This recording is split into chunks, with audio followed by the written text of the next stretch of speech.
kita diskusi dulu yang Gus Wafi dan Pak Syahab pahami soal diskusi ilmiah itu apa? Ilmiah itu apa? Kalau begitu, jadi ilmiah itu begini Pak Gembul.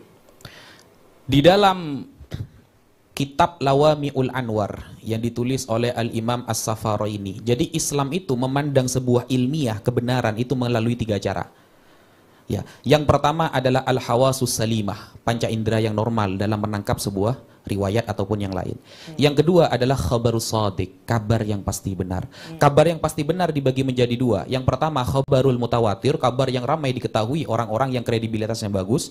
Yang kedua adalah khabarun nabi al-muayyad bil mu'jizat, kabar dari nabi yang dikuatkan dengan mukjizat. Yang terakhir adalah al-aqlu, akal. Itu ilmiah bagi saya. Bagaimana jadi oke, yang dimaksud dengan ilmiah adalah seperti itu. Jadi sebenarnya kalau ngambilnya dari kitab, saya mohon maaf, itu masuk dalam historiografi tradisional.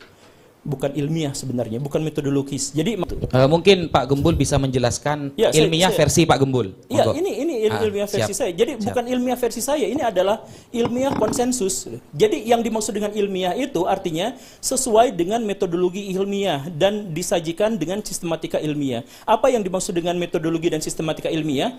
Nah, yang sesuai dengan keilmuan. Ilmu itu apa? Ilmu itu adalah sistem pengetahuan. Jadi saya jelaskan begini ya. Tadi, kitab tadi itu masukkannya ke dalam kategori teologis. Kenapa teologis? Karena didasarkannya kepada kepercayaan.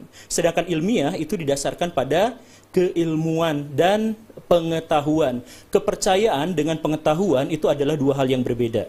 Misalkan, di sini ada nggak yang tahu ilmu tentang Allah? Nggak ada.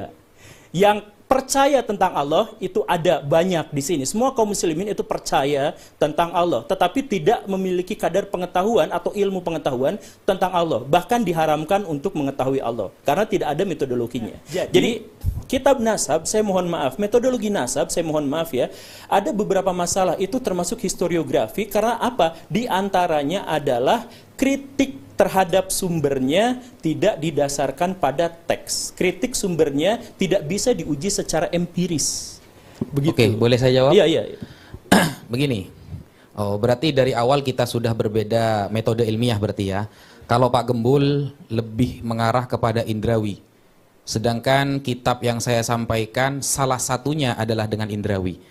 Kenapa bukti kitab sezaman itu tidak diterima oleh para ulama? Maksudnya itu tidak pernah ulama itu menyampaikan mana bukti kitab sezaman. Justru ini yang lebih ilmiah, saya buktikan Pak Gembul. Islam itu Pak Gembul, ketika ada orang bicara kepada saya, Ustadz Wafi, saya tadi melihat ada orang tabrakan di sana. Ya, otomatis saya secara indrawi tidak melihat. Maka hanya agama Islam. Pak Gembul bisa survei di agama yang lain. Karena mungkin Pak Gembul sudah mempelajari level terdasarnya. Oke, cuma bertanya dulu. Oh, belum selesai. Oh iya, enggak apa-apa, sok aja. Iya, mau bertanya Pak Anu. Coba ilmiahkan kepada saya bagaimana Pak Gembul tahu bahwa selama ini Pak Gembul sholat Rasulullah benar-benar seperti itu prakteknya. Saya menemukan catatan dalam Bukhari dan Muslim. Oke. Anda tahu ilmu hadis dalam pencatatan Bukhari Muslim? Tidak.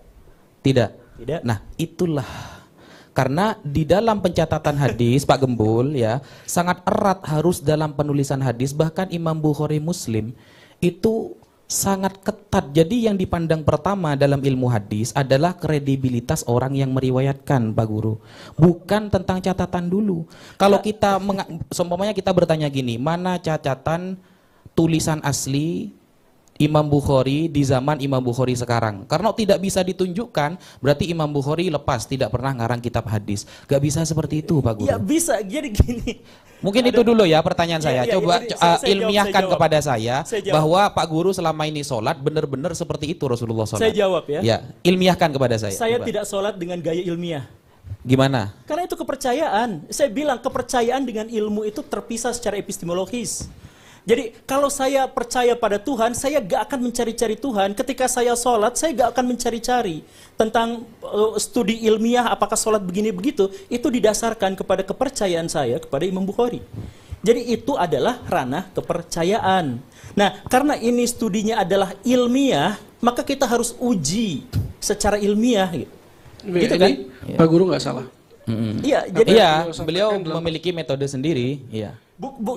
bukan metodologi sendiri. Ini silahkan cek manapun atau googling lah sekarang ya, googling yang dimaksud dengan metode ilmiah. Dan kalau misalkan tadi disebutkan dengan soal ini kan dapatnya dari Google, bukan gitu. Google itu gak pernah ngajarin manusia ya.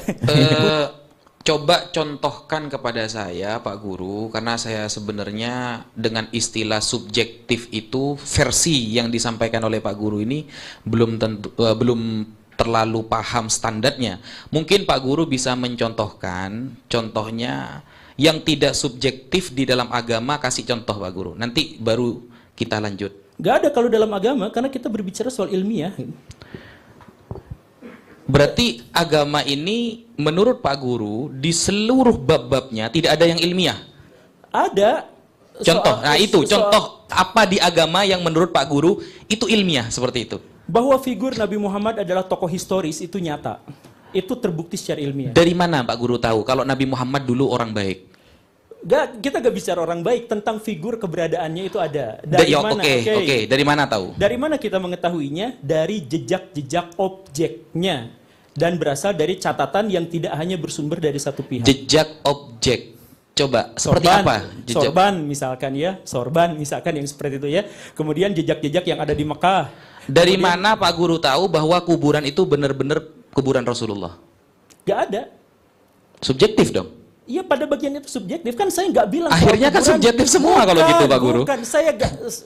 Perhatikan kata-kata saya. Saya Iya. mengatakan bahwa figur Nabi Muhammad SAW itu adalah figur historis. Oke. Saya nggak berkata soal kuburannya, saya nggak berkata soal apa. Jadi kan tadi dikatakan Sorban kan, kata Pak Guru? Bukan sebentar. Bagian dari agama mana yang bisa dinalar secara objektif gitu kan? Iya, betul. Gak semuanya. Saya bilang Oke, gak semuanya. satu aja. Tapi ya itu figur Nabi Muhammad itu ada. Oke, tahu dari mana Pak Guru? Itu ada. Ada jejaknya. Jejak apa jejaknya? Jejak itu berupa tulisan, berupa artefak, dan berupa sosiofact dan mentifact. Oh, subjektif berarti. Dari Karena dari artefak dan tulisan seperti sabda-sabdanya semuanya adalah kabar dari orang-orang yang dia itu belum tentu kita tahu beberapa orang ini sepakat dalam kebohongan apa tidak. Bukan. Kan subjektif juga berarti Pak Guru. Sama-sama tahu dari perspektif orang.